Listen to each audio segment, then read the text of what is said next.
Hello everyone, welcome back to another lecture of chemical bonding. That is lecture number 7. तो आज है chemical bonding का lecture number 7। Last lecture यानी lecture number 6 में हमने क्या देखा था? हमने देखा था ऑर्बिटल्स के ओवरलैपिंग, यानी एस ऑर्बिटल के साथ किस तरीके से ओवरलैपिंग करेगा, पी ऑर्बिटल के साथ किस तरीके से ओवरलैपिंग करेगा, और एस ऑर्बिटल पी ऑर्बिटल के साथ किस तरीके से ओवरलैपिंग करेगा। एक्सटेंट ऑफ ओवरलैपिंग भी देखा था। फिर उसके बाद देखा था हमने टाइप्स ऑफ बॉन्ड। दो टाइप्स के बॉन्ड मैंने बताया था, आयोनिक कोवलेंट, नहीं sigma bond and pi bond. आपको ये नया बॉन्ड है एक, सिग्मा बॉन्ड और पाई बॉन्ड। तो सिग्मा बॉन्ड के बारे में मैंने मतलब डिफरेंस बिटवीन सिग्मा बॉन्ड और पाई बॉन्ड भी मैंने लिखवाया था। तो सिग्मा बॉन्ड क्या होता है? जो वन वन लोब से बने, मतलब sigma bond is formed by one one lobe interaction and then pi bond is formed by two two lobe interaction. One one lobe interaction को हम क्या बोलते थे? लेक्चर नंबर 5 का पार्ट है axial overlapping, and two two lobe interaction को बोलते थे पैरेलल या फिर साइडवेज ओवरलैपिंग। तो जो सिग्मा बॉन्ड था वो डायरेक्शनल था, मतलब वो डायरेक्शन के ऊपर डिपेंड करता था, लेकिन जो पाई बॉन्ड था वो नॉन डायरेक्शनल था, वो डायरेक्शन के ऊपर डिपेंड नहीं करता। पहला एक डिफरेंस ये। दूसरा एक डिफरेंस क्या देखा था हमने? Free rotation is possible around a sigma bond, और पाई बॉन्ड में फ्री रोटेशन पॉसिबल नहीं होता। तीसरा main difference, sigma bond is more stronger than pi bond. मतलब ऐसा क्यों हुई? सिग्मा बॉन्ड ज़्यादा स्ट्रॉन्ग क्यों है पाई बॉन्ड से? तो मैंने आपको एक ऐसा स्ट्रक्चर बताया था, कार्बन डबल बॉन्ड कार्बन, इस तरीके से। तो यहाँ पे अगर इस स्ट्रक्चर को अगर एनालाइज किया जाए तो यहाँ पे किस तरीके से हो रहा है? एक ये, एक दो तीन, और ये चार बॉन्ड। चार बॉन्ड बनाने के लिए अवेलेबल है एक कार्बन। फिर दूसरे कार्बन को देखा जाए, एक दो तीन और चार, क्योंकि कार्बन चार बॉन्ड बनाता है, पता ही है। तो यहाँ पे जो पहला बॉन्ड फॉर्म होता है, अब ये मैं बता रहा हूँ क्यों, ये मैं बता रहा हूँ कि सिग्मा बॉन्ड ज़्यादा स्ट्रॉन्गर क्यों है। आपको फील आना चाहिए ना क्यों है, क्यों है। तो यहाँ पे देखो, यहाँ पे जो पहला बॉन्ड फॉर्म होता है वो क्या होता है? सिग्मा। और दूसरा बॉन्ड जो फॉर्म होता है वो होता है पाई, बताया था मैंने। तो पहला बॉन्ड फॉर्म हुआ सिग्मा और दूसरा हुआ पाई। तो आपको यहाँ पे देख के क्या दिख रहा है? ये देख के आपको क्या नजर आ रहा है कि एक कार्बन दूसरे कार्बन से जॉइंट हुआ, तो पहला सिग्मा बॉन्ड बना। तो जो सिग्मा बॉन्ड बना ये ज़्यादा स्ट्रॉन्ग रहेगा कि ये? आप बताओ। ये देखो यहाँ पे ज़्यादा स्ट्रॉन्ग तो ये रहेगा ना। अब क्योंकि अगर यहाँ पे मान लो इस तरीके से ओवरलैपिंग हो रहा है तो ज़्यादा स्ट्रॉन्ग ये रहेगा, और कम स्ट्रॉन्ग तो ये रहेगा, थोड़ा दूर दूर है, ये कुछ ज़्यादा ही सामने हो गए, ये ज़्यादा ही सामने, तो ये ज़्यादा स्ट्रॉन्ग ये रहेगा। तो इससे ये पता चलता है जो ये सिग्मा बॉन्ड है वो ज़्यादा स्ट्रॉन्ग रहता है कंपेरिजन टू पाई बॉन्ड। ठीक है, आपको फील आ गया होगा किस तरीके से। फिर उसके बाद हमने क्या देखा था? उसके बाद हमने कुछ नहीं देखा था।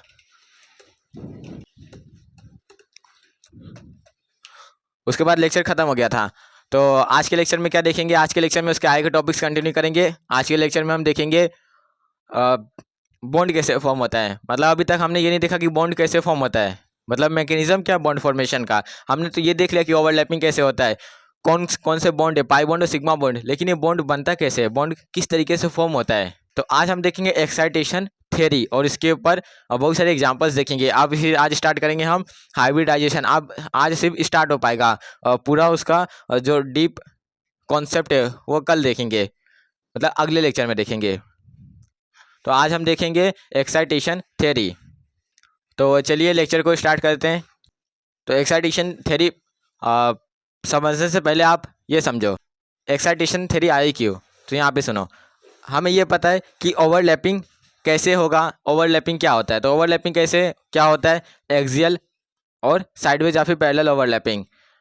फिर अपने को ये भी पता है कि कितने टाइप्स के बॉन्ड होते हैं, मतलब बॉन्ड कौन कौन से है। एक है सिग्मा बॉन्ड, दूसरा पाई बॉन्ड। लेकिन अपने को ये नहीं पता है कि ये सिग्मा बॉन्ड और पाई बॉन्ड बने कैसे, मतलब ये आया कैसे। यानी सिंपली मैं बोलूँ तो ऐसा बोल सकता, हमें ये नहीं पता कि मैकेनिज्म ऑफ बॉन्ड फॉर्मेशन, यानी बॉन्ड कैसे बनता है। तो आज अभी हम यही स्टडी करेंगे। We will study the mechanism of bond formation, यानी बॉन्ड कैसे बनता है। तो उसके लिए एक्साइटेशन थ्योरी आया। एक्साइटेशन थ्योरी अपने को ये बताता है किस तरीके से दो कंपाउंड, या फिर सिंपल बोल सकूँ दो एटम के बीच में किस तरीके से बॉन्ड फॉर्म होता है। जैसे मैं यहाँ पे CH4 का एग्जाम्पल लूँ तो CH4 जिसको हम बोलते हैं मीथेन, तो CH4 में बॉन्ड कैसे बना, सवाल आता है ना कैसे बना। तो आज यही सब हम देखेंगे कि बॉन्ड कैसे बनता है। इसलिए इस थ्योरी आया, इसको बोलते हैं हम एक्साइटेशन थ्योरी। तो यहाँ पे मैं लिखता हूँ excitation theory, excitation theory.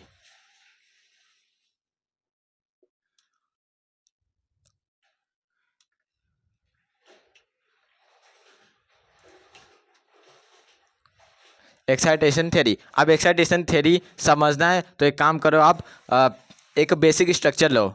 Basic structure कौन सा? CH4 ले लो, बेसिक है। तो यहाँ पे मैं CH4 का एग्जांपल लेता हूँ। CH4 क्या ये बेसिक स्ट्रक्चर है? Basic structure.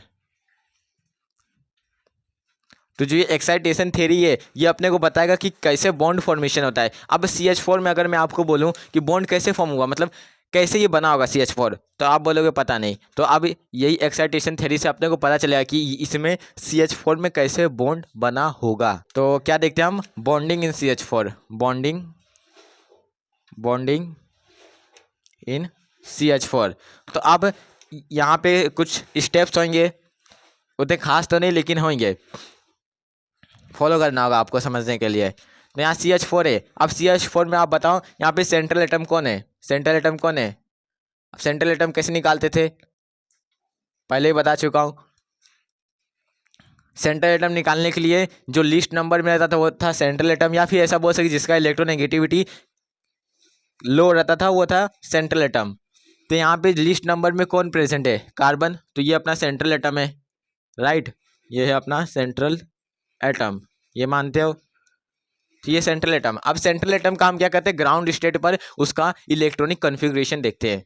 तो ये कार्बन क्या अपना सेंट्रल एटम है, तो इसका इलेक्ट्रॉनिक कन्फिग्रेशन देखते हैं। Electronic configuration of carbon. Carbon का इलेक्ट्रॉनिक कन्फिग्रेशन क्या होगा? इलेक्ट्रॉनिक कन्फिग्रेशन कार्बन का, इसको मैं यहाँ लिखता हूँ। ये क्या है? Central atom. सेंट्रल एटम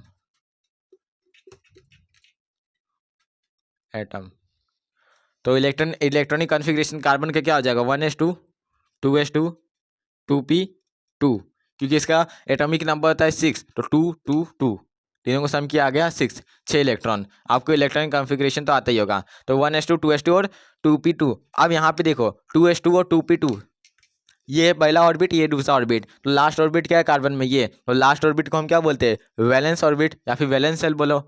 तो ये है अपना वैलेंस सेल, ये है वैलेंस सेल। Valence shell. तो ये जितना चल रहा है सब वीवीटी का पार्ट चल रहा है। तो अभी आपको जब मैं वीवीटी स्टार्ट किया था तो आपको मैंने एक पॉइंट बोला था कि to form a covalent bond overlapping occurs between half filled valence shell orbitals, यानी बॉन्ड फॉर्मेशन में एटम के वैलेंस सेल के इलेक्ट्रॉन से रिस्पॉन्सिबल होते हैं, मतलब वैलेंस सेल के इलेक्ट्रॉन से बॉन्डिंग में पार्टिसिपेट करते हैं अकॉर्डिंग टू वीवीटी। वीवीटी ने कहा था, अभी वीवीटी ने गलत कहा था, मैं आपको आने वाले लेक्चर में बताऊंगा। तो बॉन्ड फॉर्मेशन के लिए वैलेंस सेल के इलेक्ट्रॉन रिस्पॉन्सिबल होते हैं। अभी तो हम वीवीटी पढ़े तो अभी इसको समझ के चलते हैं। तो यहाँ पे ये जो ये वैलेंस सेल है वही रिस्पॉन्सिबल होगा बॉन्डिंग के लिए, यानी CH4 में बॉन्ड फॉर्मेशन के लिए यही वैलेंस सेल है जो 2s2 2p2 यही है रिस्पॉन्सिबल है इसके बॉन्डिंग के लिए। अब इसको ही पकड़ते हैं, अब देखते हैं इसके साथ होता क्या है। अब देखो 2s2 और 2p2 है। अब आपको अभी रुको, अभी इसका एक काम करो, ग्राउंड स्टेट पर देखो वैलेंस सेल कैसा दिखता है। तो ग्राउंड स्टेट देखते हैं, ground state of carbon. Ground state of carbon. तो कार्बन का ग्राउंड स्टेट कैसा होगा? सिर्फ वैलेंस सेल के ऊपर बात कर रहा, आप 1s2 हटाओ, भूल जाओ 1s2 को। वैलेंस सेल को इंपॉर्टेंस देंगे क्योंकि अभी सब वीवीटी चल रहा है। वीवीटी वैलेंस सेल को ही इंपॉर्टेंस दिया था, इसलिए वो गलत हो गया था, ठीक है। फिर 1s यहाँ पे क्या है? 2s2 2p2 है। तो यहाँ पे 2 एक s का ऑर्बिटल है, s एक ही ऑर्बिटल फॉर्म करता है, p 3 ऑर्बिटल्स फॉर्म करते हैं इस तरीके से, राइट। फिर एक 3 फॉर्म करते हैं, 2p2 है तो 1 2 इस तरीके से हुआ। तो ये क्या है? 2s है और ये क्या है? 2p है।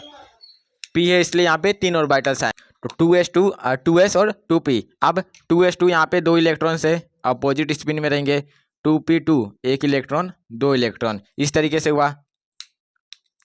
अब देखो जितने हाफ फील्ड ऑर्बिटल है उतना बॉन्ड बनेगा अकॉर्डिंग टू वीवीटी। वीवीटी ने कहा था ना, पहला पॉइंट आपको मैंने बताया था, to form a covalent bond overlapping occurs between half filled valence shell orbital.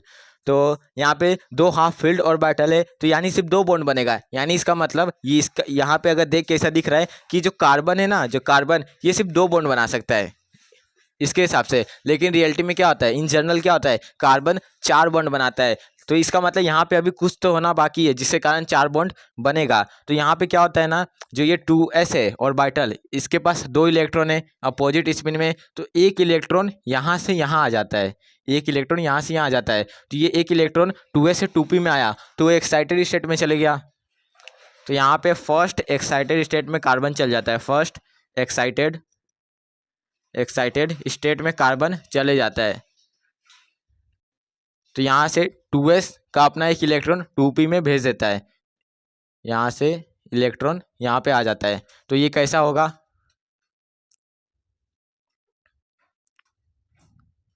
To S और ये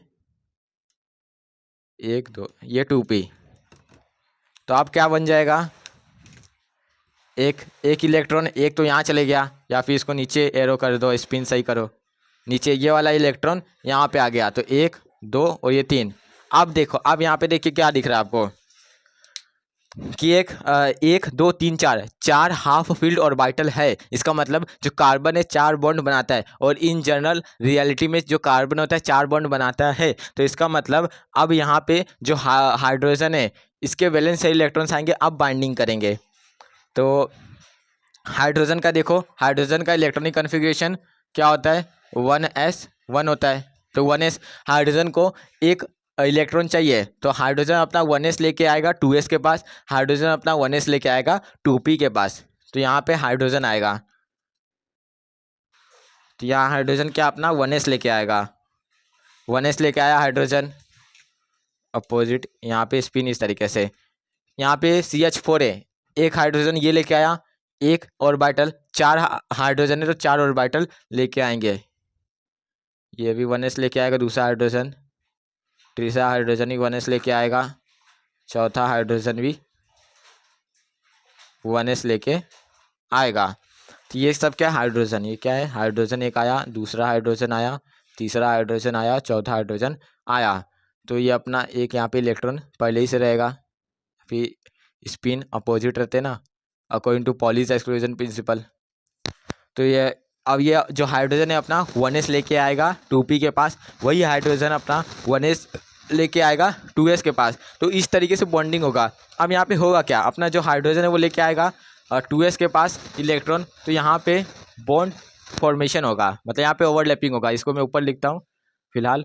तो यहाँ पे बॉन्डिंग होगा, बॉन्ड फॉर्मेशन होगा, यहाँ पे होगा, यहाँ पे और यहाँ पे।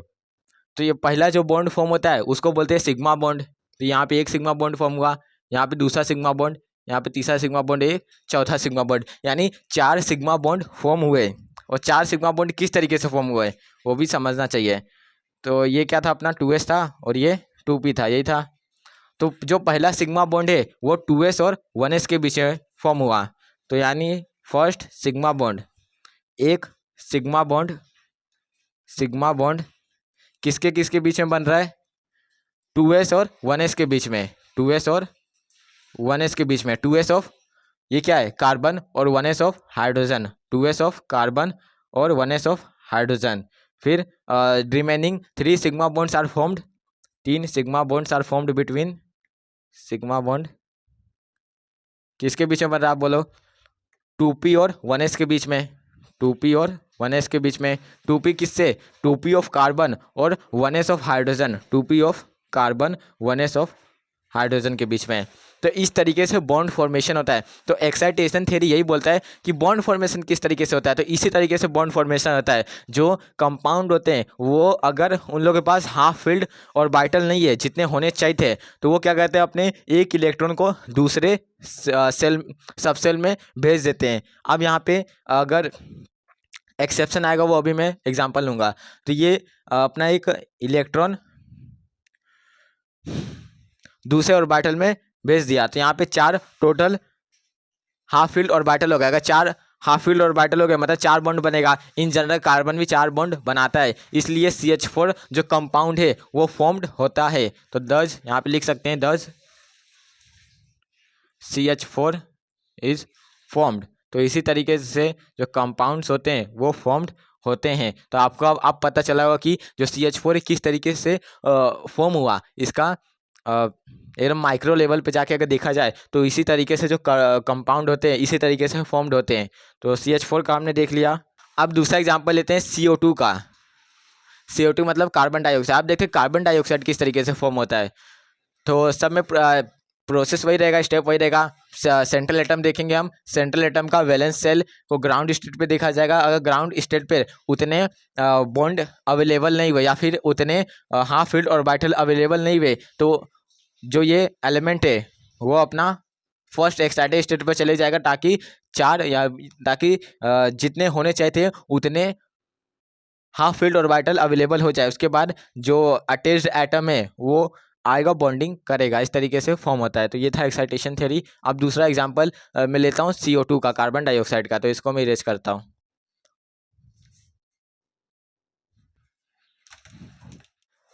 अब एग्जांपल लेते हैं CO2 का। CO2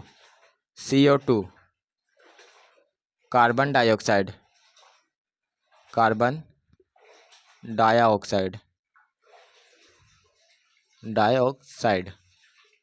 तो कार्बन डाइऑक्साइड में क्या होता है, चार बॉन्ड बनाता है कार्बन।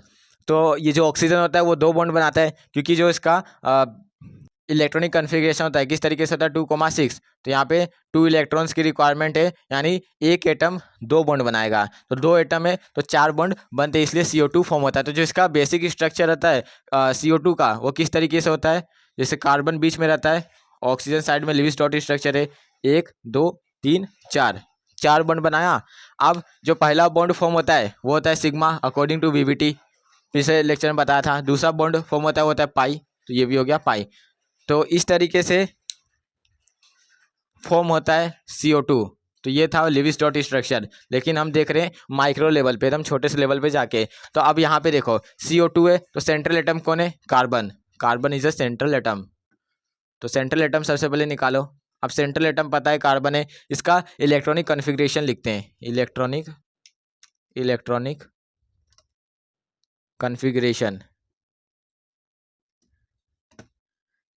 कन्फिग्रेशन देखे कार्बन का, ऑफ कार्बन का इलेक्ट्रॉनिक कन्फिग्रेशन क्या हो जाएगा, 1s2 2s2 2p2, यही होता है। तो जो ये 2s2 2p2 है, क्या है, वैलेंस सेल। सब पहले ही से चल रहा है सब। ये है वैलेंस सेल। तो वैलेंस सेल के यहाँ पे इलेक्ट्रॉन्स प्रेजेंट है। तो अब वैलेंस सेल को देखते हैं ग्राउंड स्टेट पर। तो ग्राउंड स्टेट ऑफ कार्बन,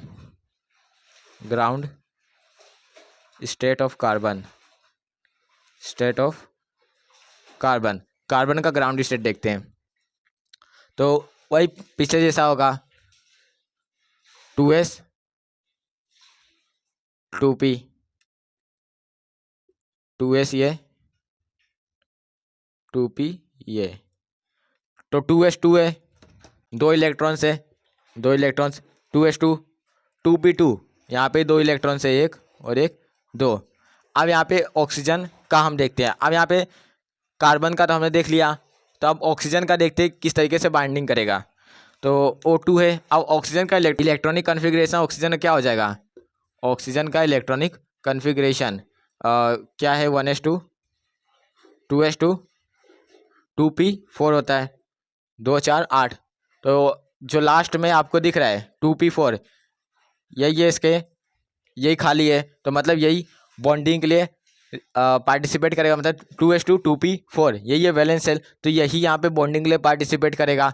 तो जो ये अपना ऑक्सीजन है वो 2p लेके आएगा अपना। तो यहाँ पे 4 है, 6 वे टोटल के, 4 + 2 6 वे, रिक्वायरमेंट है 8 की, यानी एक जो एटम है ऑक्सीजन का वो 2 बॉन्ड बनाएगा। अगर 2 बॉन्ड बनाएगा तो यहाँ पे पाई बॉन्ड भी बन जाएगा, क्योंकि अगर पहला बॉन्ड बनाएगा तो वहाँ पे सिग्मा बनेगा, दूसरा बॉन्ड बनाएगा तो पाई बन जाएगा। तो यहाँ पे पाई बॉन्ड का फॉर्मेशन होता है। इसके पहले यहाँ पे देखो ग्राउंड स्टेट ऑफ कार्बन देखा गया तो इस तरीके से था। तो लेकिन जो कार्बन होता है इन जनरल वो 4 बॉन्ड बनाता है। तो यहाँ पे 2 हाफ फील्ड ऑर्बिटल है, होने कितने चाहिए थे, 4। तो यहाँ पे अगर 2 हाफ फील्ड ऑर्बिटल है मतलब 2 बॉन्ड बनेगा, बनना चाहिए 4। तो यहाँ पे एक जो ये इलेक्ट्रॉन है यहाँ पे आ जाएगा, यहाँ से यहाँ पे आएगा। अब यहाँ से यहाँ पे आता ही क्यों है, मतलब आता क्यों नहीं, आता कैसे है, क्यों आता है वो तो मैं बताया, क्योंकि 4 होने चाहिए। अब यहाँ से ये इलेक्ट्रॉन यहाँ पे कैसे आ जाता है, क्योंकि 2s और 2p के बीच में जो एनर्जी गैप है बहुत कम होता है। तो अगर थोड़ा सा भी एनर्जी मिला तो यहाँ के इलेक्ट्रॉन यहाँ पे आ जाते हैं, इसलिए यहाँ से हम यहाँ कर सकते हैं। तो ग्राउंड स्टेट देखा गया। इसके बाद first excited state, first excited state. अब फर्स्ट एक्साइटेड स्टेट देखेंगे तो कैसा हो जाएगा, यहाँ से इलेक्ट्रॉन यहाँ पे आ जाएगा, तो ये 2s2 और ये 2p 2p2। तो यहाँ पे 2 इलेक्ट्रॉन्स, 1 2, यहाँ पे 1 और ये 2, इस तरीके से। तो फर्स्ट एक्साइटेड स्टेट पे आ गया, आया नहीं यहाँ पे, 1 मिनट, इस तरीके से अब आएगा यहाँ पे, मतलब ये वाला इलेक्ट्रॉन यहाँ पे आ गया, तो यहाँ से एक इलेक्ट्रॉन यहाँ पे आ गया। तो यहाँ पे देखो आप 4 हाफ फील्ड ऑर्बिटल है, 4 हाफ फील्ड ऑर्बिटल है, इसका मतलब कार्बन 4 बॉन्ड अब बनाने के लिए रेडी हो गया है। तो अब 4 बॉन्ड बनाएगा किसके साथ, ऑक्सीजन के साथ। तो ऑक्सीजन अपना 2p लेके आएगा, क्योंकि 2p तो खाली है, 2p को 2 चाहिए, तो यानी एक ऑक्सीजन 2 बॉन्ड बनाएगा। तो किस तरीके से ऑक्सीजन आया, तो यहाँ पे ऑक्सीजन आएगा क्या, अपना 2p लेके, फिर एक दूसरा ऑक्सीजन आएगा 2p लेके, फिर वही ऑक्सीजन 2p लेके आएगा, फिर वही ऑक्सीजन 2p लेके आएगा, क्योंकि 2p तो खाली है। तो अब यहाँ पे, तो यहाँ 2p और 2s के बीच में बॉन्ड होगा, बॉन्ड फॉर्मेशन होगा।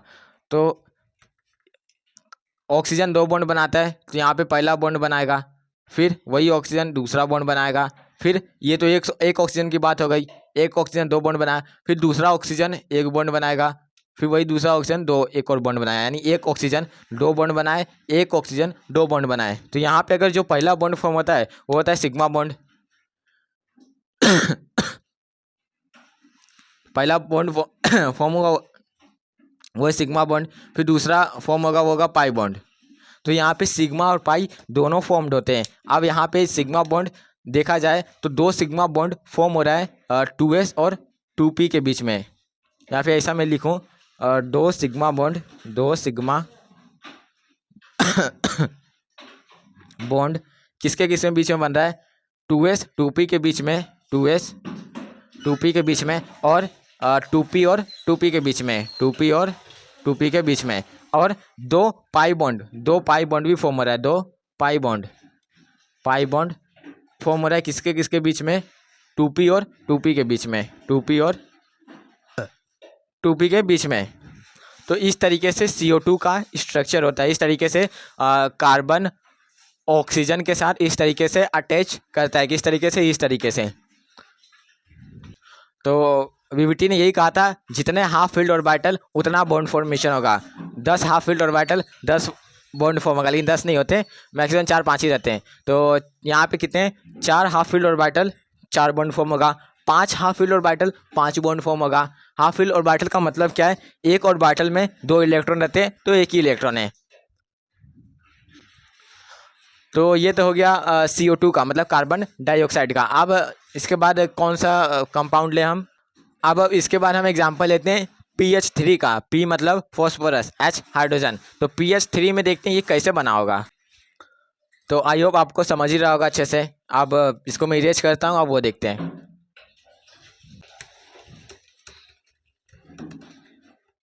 किसको देख रहे हैं हम, PH3।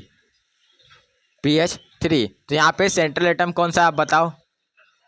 सेंट्रल एटम सबने बोला होगा P, तो ये P है। सेंट्रल एटम क्या है, P, फॉस्फोरस। तो फॉस्फोरस कितना बॉन्ड बना सकता है, 5, क्योंकि फॉस्फोरस का जो एटॉमिक नंबर होता है कितना होता है, 15। तो 2,8,5, तो ये 5 बॉन्ड बना सकता है।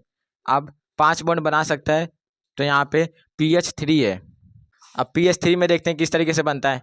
तो सेंट्रल एटम P है, फॉस्फोरस। आप फॉस्फोरस का हम इलेक्ट्रॉनिक कन्फिग्रेशन लिखते हैं, इलेक्ट्रॉनिक कन्फिग्रेशन। अब इलेक्ट्रॉनिक कन्फिग्रेशन जब लिखेंगे ऑफ P, तो क्या हो जाएगा, 1s2।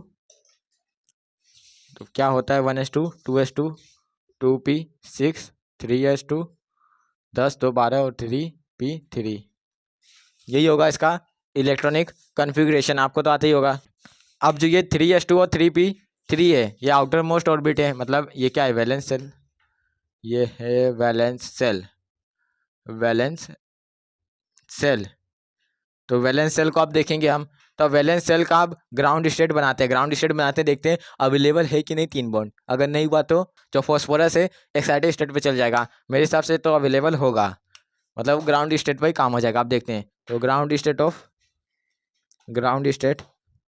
Of phosphorus, ground state of phosphorus. तो 3s 2 3p 3 है, तो यहाँ पे एक s का ऑर्बिटल और एक ये p के 3 ऑर्बिटल्स। तो ये क्या 3s2 3p3।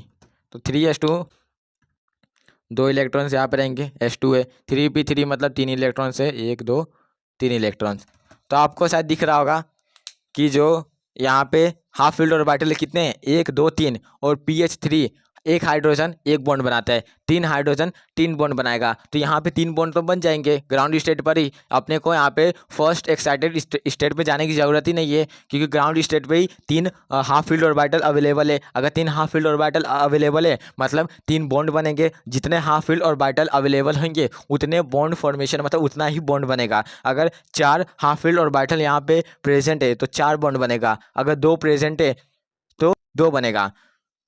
तो यहाँ पे हाइड्रोजन का इलेक्ट्रॉनिक कन्फिग्रेशन लास्ट में मतलब 1s1 होता है ना, क्या लिखूँ, हाइड्रोजन क्या होता है 1s1। तो यहाँ पे 3 हाइड्रोजन है तो तीनों हाइड्रोजन आएंगे अपना 1s1 लेके।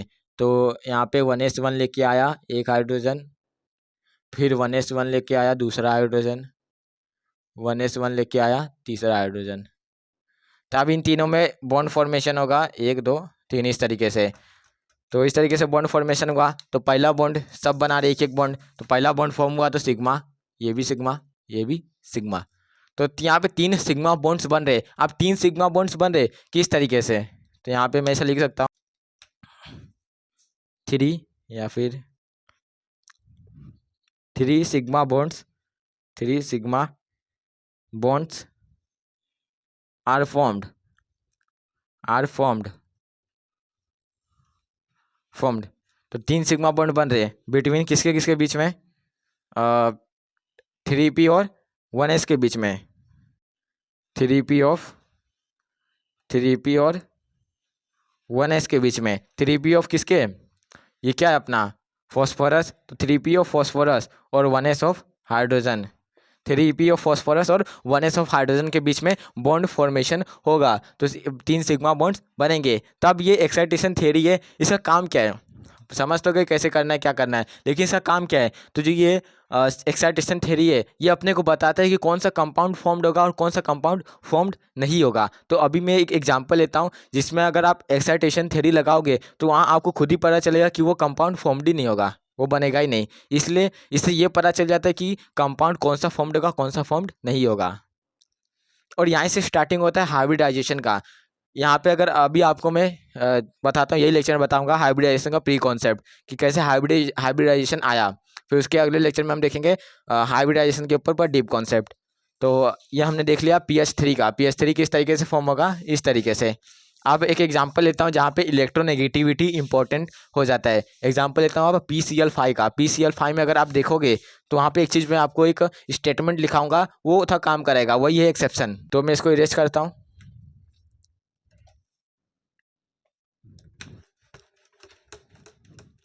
तो अब मैं एग्जांपल लेता हूँ PCl5 का। PCl5 देखते हैं किस तरीके से बना होगा। तो PCl5 का एग्जांपल लेता हूँ, तो यहाँ पे पहले डिवाइड करता हूँ अपने काम आएगा। तो PCl5 सेंट्रल एटम क्या है phosphorus, P central atom is phosphorus. तो सेंट्रल एटम का अब इलेक्ट्रॉनिक कॉन्फ़िगरेशन लिखते हैं हम, electronic configuration of P, phosphorus का electronic configuration 1s2 2s2 2p6 3s2 3p3, इस तरीके से इसका इलेक्ट्रॉनिक कॉन्फ़िगरेशन हो जाएगा। वैलेंस सेल कौन सा है, ये है वैलेंस सेल। वैलेंस सेल है। अब वैलेंस सेल को हम ग्राउंड स्टेट पर देखते हैं। तो ground state of valence shell या फिर ground state of phosphorus, ground state of P का जो ग्राउंड स्टेट है वो कैसा हो जाएगा 3s2 और 3p3 है। तो एक s का ऑर्बिटल और 3 p के ऑर्बिटल, ये क्या है 3s2, ये 3p 3। तो यहाँ पे जो इलेक्ट्रॉन्स रहेंगे किस तरीके से रहेंगे, 3s2 मतलब 2 इलेक्ट्रॉन्स, 3p3 मतलब 1 2 और 3 इलेक्ट्रॉन्स। तो यहाँ पे आपको दिख रहा होगा 3 हाफ फील्ड ऑर्बिटल है, मतलब 3 बॉन्ड फॉर्म हो सकता है। लेकिन इन जनरल इन रियलिटी जो फॉस्फोरस है कितना 5 बॉन्ड बनाता है, तो 5 बॉन्ड बनाता है, लेकिन यहाँ पे सिर्फ 3 ही बॉन्ड फॉर्म हो रहा है। इसका मतलब अभी तो कुछ होगा यहाँ पे जो इलेक्ट्रॉन्स है वो दूसरे सबसेल में या दूसरे ऑर्बिटल में चले जाएंगे। तो दूसरे ऑर्बिटल यहाँ पे बचा ही क्या, यहाँ पे 3s2 3p3 है। अब यहाँ पे कोई दूसरा ऑर्बिटल है ही नहीं। अगर ये वाला इलेक्ट्रॉन यहाँ पे जाए तो भी कोई मतलब नहीं है, यहाँ पे तो भी 3 हाफ फील्ड ऑर्बिटल रहेंगे। अगर यहाँ पे जाए तो भी और यहाँ पे जाए तो भी 3 ही हाफ फील्ड ऑर्बिटल रहेंगे। तो जो ये इलेक्ट्रॉन है वो कौन से ऑर्बिटल में जाए कि 5 हाफ फील्ड ऑर्बिटल बन सके। तो अभी आपको स्ट्रक्चर ऑफ एटम का जो मैं आपको बताया था टॉपिक क्वांटम मैकेनिकल मॉडल, तो उसमें मैंने जब आपको बताया था कि यहाँ पे अगर 3 है तो 3 के केस में डी भी पॉसिबल होता है। यहाँ पे जैसे अगर एन की वैल्यू क्या है 3, तो एल की वैल्यू क्या हो जाएगी 0 से लेके 2 तक। तो यहाँ पे 0 0 होगा, 1 होगा, 2 होगा, मतलब एक एस होगा, एक पी होगा, एक डी होगा, यही। तो यहाँ पे डी भी पॉसिबल है। तो यहाँ डी है लेकिन दिख नहीं रहा है क्योंकि उसमें कुछ इलेक्ट्रॉन्स नहीं है। तो यहाँ पे हम डी ले सकते हैं क्योंकि जब यहाँ पे एन 3 है तो डी भी पॉसिबल होता है। तो हम अब यहाँ पे हम डी को कंसिडर कर सकते हैं क्योंकि 3 के केस में डी पॉसिबल होता है। तो 1 2 इलेक्ट्रॉन, फिर ये पी हो गया और ये डी के पास कितने रहते हैं 5 ऑर्बिटल्स, 1 2 3 4 5 इस तरीके से। तो ये जो 3 इसको हम क्या बोलेंगे 3d0 बोलेंगे, इसमें कोई इलेक्ट्रॉन्स नहीं है। तो यहाँ पे इंजन अभी पहले शुरुआत में इतने थे।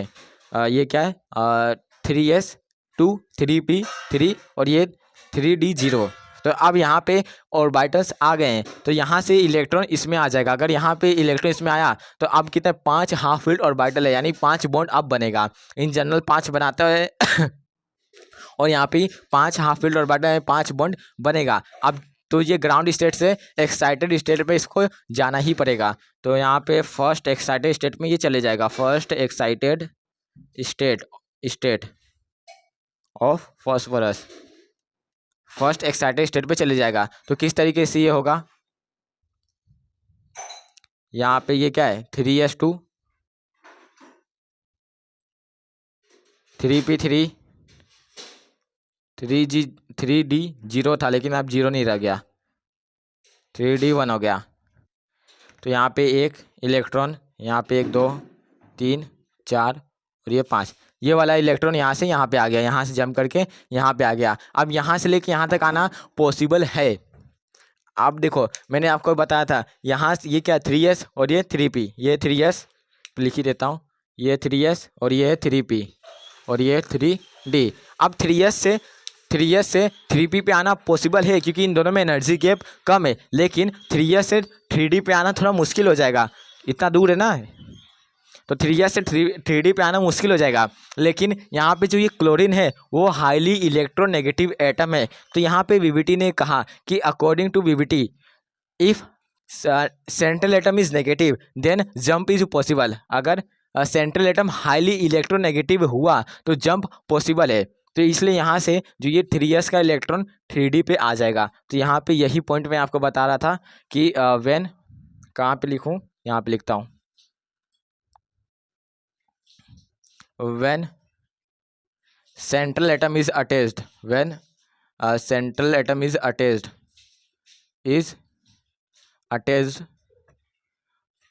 with highly electronegative atom, with highly electronegative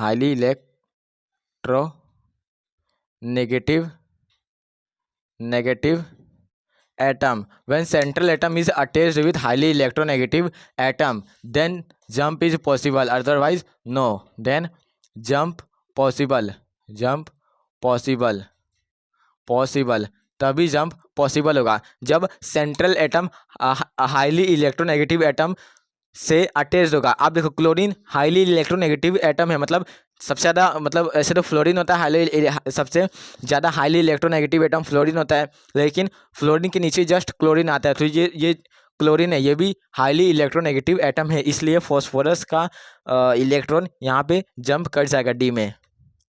अगर मान लो यहाँ पे PCl5, अगर यहाँ P दूसरा अगर कुछ होता जैसे PH5 होता तो H क्या है यहाँ पे हाईली इलेक्ट्रोनेगेटिव एटम नहीं है, तो H तो यहाँ पे जंप पॉसिबल नहीं, यानी PH5 नहीं बनेगा, PH3 बनेगा। अभी मैं एग्जांपल लूँगा, तो यहाँ पे जो ये इलेक्ट्रॉन यहाँ से यहाँ आ गया तो यहाँ पे 5 हाफ फील्ड ऑर्बिटल बन गए, तो 5 हाफ फील्ड ऑर्बिटल बन गए मतलब 5 बॉन्ड बना सकते हैं। तो अब यहाँ पे क्या होगा, क्लोरीन अपना क्या लेके आएगा, तो यहाँ पे देखो क्लोरीन का जो क्लोरीन का इलेक्ट्रॉनिक कॉन्फ़िगरेशन क्या होता है, 1s2 2s2 2p6 3s2 3p5 6 10 और ये 17 3p5।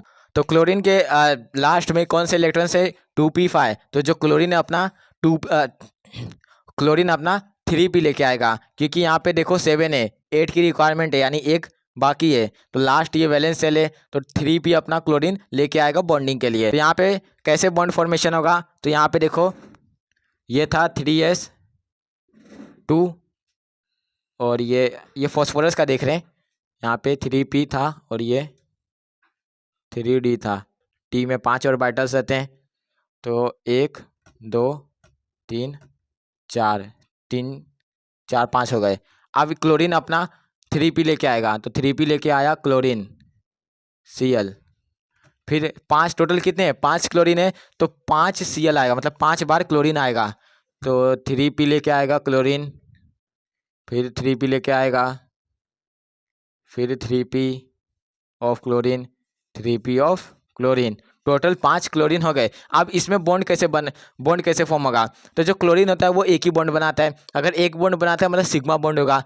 ऐसा मैं क्यों बोल रहा हूँ, एक बॉन्ड मतलब सिग्मा बॉन्ड क्यों, पाई बॉन्ड क्यों नहीं, अकॉर्डिंग टू वीवीटी अगर दो एटम के बीच में एक बॉन्ड बन रहा है तो वो सिग्मा बॉन्ड होगा वीवीटी के हिसाब से, तो ये सब वीवीटी चल रहा है तो वीवीटी की बात माननी पड़ेगी। फिर अगर दो एटम के बीच में 2 बॉन्ड है तो पहला सिग्मा दूसरा पाई, 2 एटम के बीच में 3 बॉन्ड है, पहला सिग्मा और 2 पाई, लास्ट लेक्चर में मैंने बताया था। तो यहाँ पे एक बॉन्ड फॉर्म हुआ, दूसरा बॉन्ड, तीसरा बॉन्ड, चौथा बॉन्ड, 5 बॉन्ड फॉर्म हो गए। फॉस्फोरस 5 बॉन्ड बनाता है इन जनरल रियलिटी में, तो 5 बॉन्ड फॉर्म हुए हैं, तो 5 कौन से बॉन्ड होंगे, सिग्मा बॉन्ड, तो यहाँ पे 5 सिग्मा बॉन्ड बना, 1 2 सिग्मा 3 सिग्मा 4 सिग्मा 5 सिग्मा, तो 5 सिग्मा बॉन्ड यहाँ पे फॉर्म हुए। तो मैंने आपको बोला था जितने हाफ फील्ड ऑर्बिटल होंगे उतने बॉन्ड फॉर्म होंगे, और बॉन्ड सिग्मा होगा या फिर पाई होगा वो ये डिपेंड करता है कि जो साइड एटम है वो कितने बॉन्ड बनाता है, अगर एक बॉन्ड बनाता है तो सिग्मा होगा, अगर साइड एटम 2 बॉन्ड बनाता है तो 1 सिग्मा 1 पाई हो जाएगा। तो यहाँ पे 5 सिग्मा बॉन्ड फॉर्म हुए, 5 sigma bonds are formed, 5 sigma bonds are formed, 5 sigma bonds formed हो रहे हैं इस तरीके से। तो PCl5 का स्ट्रक्चर कुछ इस तरीके से हो जाएगा, यानी आपको बस ये वाला क्वेश्चन में आपको क्यों बताया, ये वाला एग्जांपल में क्यों लिया, ये पॉइंट बताने के लिए। When central atom is attached with highly electronegative atom then jump possible, जब सेंट्रल एटम क्या है, फॉस्फोरस, ये हाईली इलेक्ट्रोनेगेटिव एटम से अटैच्ड होगा तभी जंप पॉसिबल हो पाएगा। अगर जंप हुआ तो मतलब फर्स्ट एक्साइटेड स्टेट में जाना हुआ, तो अगर जाना ही नहीं हुआ तो बात खत्म। क्या मतलब है ये पॉइंट का, तो इसका मतलब है कब, जब फर्स्ट एक्साइटेड स्टेट में जाएंगे तब। तो यहाँ पे जो क्लोरीन है वो हाईली इलेक्ट्रोनेगेटिव है, इसलिए यहाँ पे जंप पॉसिबल है, इसलिए यहाँ पे 5 बॉन्ड बन रहे हैं, इसलिए PCl5 फॉर्म्ड होता है, ये फॉर्म्ड होता है। अब एक एग्जांपल लेता हूँ जिसमें जो ये स्टेटमेंट है ना वो काम आएगा। तो एग्जांपल लेते हैं अब PH5 का, अब देखते हैं PH5 बनता है कि नहीं। ये एक्साइटेशन थ्योरी बता क्यों रहा हूँ मैं, इसीलिए कि जो कंपाउंड बनते हैं या फिर नहीं बनते हैं, मतलब कंपाउंड फॉर्म होगा कि नहीं होगा, यही बताता है एक्साइटेशन थ्योरी। अब एग्जांपल लेता हूँ PH5 का, तो आप खुद से ट्राई कर सकते हो, तो आपको खुद ही पता चलेगा कि जो PH5 फॉर्म्ड नहीं होगा। अभी मैं कराता हूँ, वैसे इसको इरेज करता हूँ, फिर इसको इरेज करते हैं हम।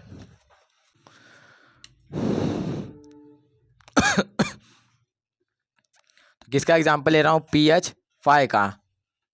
PH5 में देखते हैं कैसे ये PH5 बनता है कि नहीं। तो यहाँ पे सेंट्रल एटम क्या है, central atom is phosphorus, central atom phosphorus है, तो इसका इलेक्ट्रॉनिक कॉन्फ़िगरेशन क्या होगा? Electronic configuration ration of phosphorus of P. Electronic configuration phosphorus का क्या होता है? 1s2, 2s2, 2p6, 3s2, 3p3, 10 और 5 15। तो ये लास्ट वाला जो दिख रहा है आपको 3s2 और 3p3, ये क्या है? Valence shell. तो आपको पता ही चल गया कैसे वैलेंस सेल पता करते हैं। तो वैलेंस सेल मतलब क्या होता है? Highest orbit. तो यहाँ पे पहला ऑर्बिट, दूसरा ऑर्बिट, तीसरा ऑर्बिट, तो ये हाईएस्ट ऑर्बिट है, इसलिए ये वैलेंस सेल है। डाउट नहीं होना चाहिए। तो वो वैलेंस सेल है। अब ग्राउंड स्टेट पे देखते हैं वैलेंस सेल को। Ground state of phosphorus, ground state of phosphorus of P. अब ग्राउंड स्टेट इसका देखा गया तो 3s2 और 3p3 है। तो 3s2 मतलब ये 3s,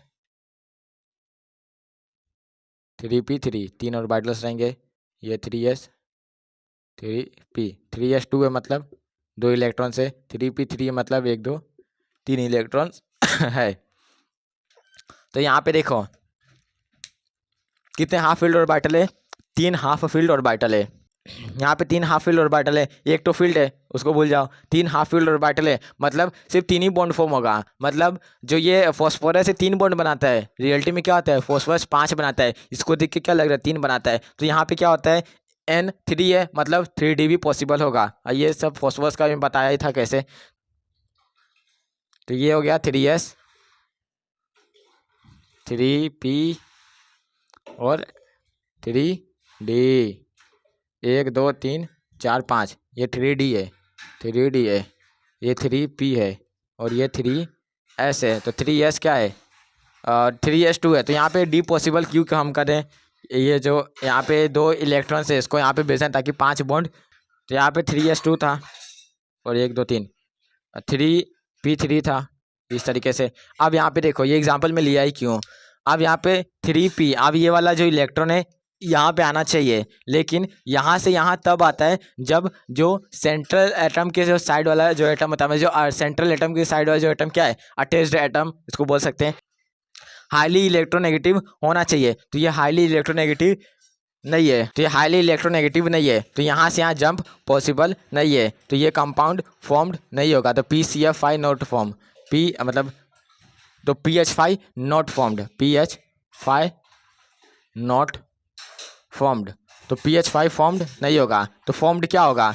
3 हाफ फील्ड ऑर्बिटल है, यानी 3 हाफ फील्ड ऑर्बिटल है, 3 बॉन्ड बनेगा। तो यहाँ पे PH3 फॉर्म्ड होगा, PH3